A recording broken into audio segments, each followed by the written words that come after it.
ಮಾಡ್ಕೊಳ್ಳಿ, ಎಲ್ಲವನ್ನೂ ಓದಿ.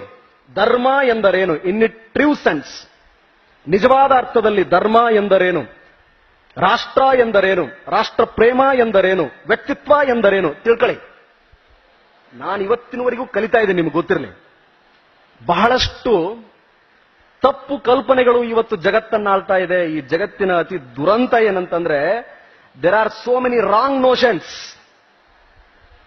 ಮೂಢನಂಬಿಕೆ, ಕಂದಾಚಾರ, ತಪ್ಪು ಕಲ್ಪನೆ, ಮೂಗಿನ ನೇರಕ್ಕೆ ಕೊಟ್ಟ ಅರ್ಥ, ವ್ಯಾಖ್ಯಾನಗಳು ಎಲ್ಲರನ್ನೂ ಆಕರ್ಷಿಸ್ತಾ ಇದೆ. That is very dangerous. That is very dangerous. ಧರ್ಮ ಎನ್ನುವುದು, ಪರಂಪರೆ ಎನ್ನುವುದು, ಸಂಸ್ಕೃತಿ ಎನ್ನುವುದು ಯಾವುದೋ ನೆಲ, ಭೂಮಿ, ಆಶ್ರಯ, ಅಲ್ಲಿಯ ಪ್ರಾಕೃತಿಕ ಲಕ್ಷಣ, ನಿಸರ್ಗದತ್ತವಾಗಿ ನ್ಯಾಚುರಲ್ ಆಗಿ ಬೆಳೆದಿರತಕ್ಕಂಥದ್ದು. ಸಿಂಧೂ ನಾಗರಿಕತೆ ಇಲ್ಲಿ ಬೆಳೆಯಿತು, ಇದಕ್ಕನುಗುಣವಾಗಿ ಒಂದು ನಾಗರಿಕತೆ ಬೆಳೆಯಿತು. ಮೆಸೊಪಟೋಮಿಯಾಕ್ಕನುಗುಣವಾಗಿ ಅಲ್ಲೊಂದು ನಾಗರಿಕತೆ ಬೆಳೆಯಿತು.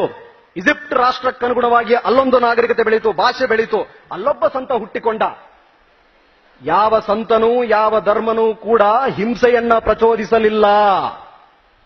Remember, all fanatics are one irrespective of their religion. All saints are one irrespective of their religion and area. ಅದು ನನ್ನ ಅರ್ಥ. ರಾಮಕೃಷ್ಣ ಆಶ್ರಮ ನನಗೆ ಕೊಟ್ಟಿರತಕ್ಕಂಥ ಜ್ಞಾನ, ಕಲ್ಪನೆ. ಎಲ್ಲವನ್ನೂ ತಿಳಿದುಕೊಳ್ಳಿ. ರೈಟ್ ವಿಂಗ್ ಅಂತ ಒಂದಿದೆ, ಲೆಫ್ಟ್ ವಿಂಗ್ ಅಂತ ಒಂದಿದೆ, ಸೆಂಟರ್ ಅಂತ ಒಂದಿದೆ, ಏನೇನೋ ಸಿಕ್ಕಾಪಟ್ಟಿದೆ. ಎಲ್ಲವನ್ನೂ ಓದಿಕೊಳ್ಳಿ. Be a open mind. ಆನೋ ಭದ್ರತಃ ಕೃತವೋ ಎಂತು ವಿಶ್ವತಃ, ಋಗ್ವೇದದ ವಾಕ್ಯ. ವಸುದೈವ ಕುಟುಂಬಕಂ.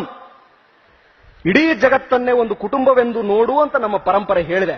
ಸರಿಯಾಗಿ ತಿಳಿದುಕೊಳ್ಳಿ. ಯಾವುದಕ್ಕೂ ಜೋತ್ ಬೀಳಬೇಡಿ. ಒಂದು ವೇಳೆ ಒಂದು ತತ್ವ ಅಂಶವನ್ನ ನಂಬಿದ್ದೇ ಆದಲ್ಲಿ ಪಕ್ಕ ಇದೆ. ಸೇಕ್ ಆಗಬೇಡಿ, ಯಾರೋ ಬಂದು ಸೇಕ್ ಮಾಡಿಸ್ತಾರೆ ಅಂತೇಳಿ.